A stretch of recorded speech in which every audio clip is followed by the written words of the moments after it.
তোকে মরার মুখ থেকে ফিরিয়ে এনেছে। আজ আজ তোর পালা। দেখিয়ে দে, দেখিয়ে দে, তুইও অগ্নি পরীক্ষা দিতে পারিস। যা যা, দেখিয়ে দে। দাদা ভাই, দাদা ভাই, দাদা ভাই, তুমি চুপ করে আছো কেন দাদা ভাই? তুমি এরকম ভাবে হাল ছেড়ে দিলে? হ্যাঁ, তুমি হাল ছেড়ে দিলে?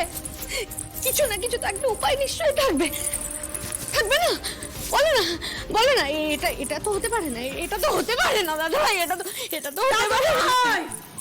তুই চুপ করে আছিস কেন? আমার নাথ বউকে ফিরিয়ে আন। যা দাদু ভাই, যা।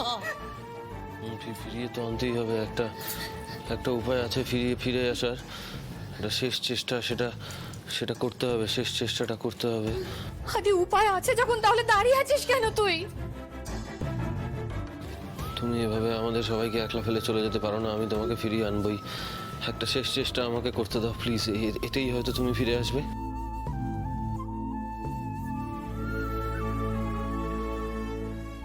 শেষ চেষ্টাটা প্লিজ করতে দাও। এই আদি, এই হয়তো বলছিস কেন তুই? হয়তো নয়, তোর আনন্দকে বেরিয়ে আনতে হবে। আরে আমার কথাটা শোন, আমি জানি আরে আদি পারলে একমাত্র তুই পারবি আনন্দকে ফিরিয়ে আন। আদি আদি, আমি আঞ্চল করতে তোর কাছে আনন্দকে ফিরিয়ে নিয়ে আয় আদি।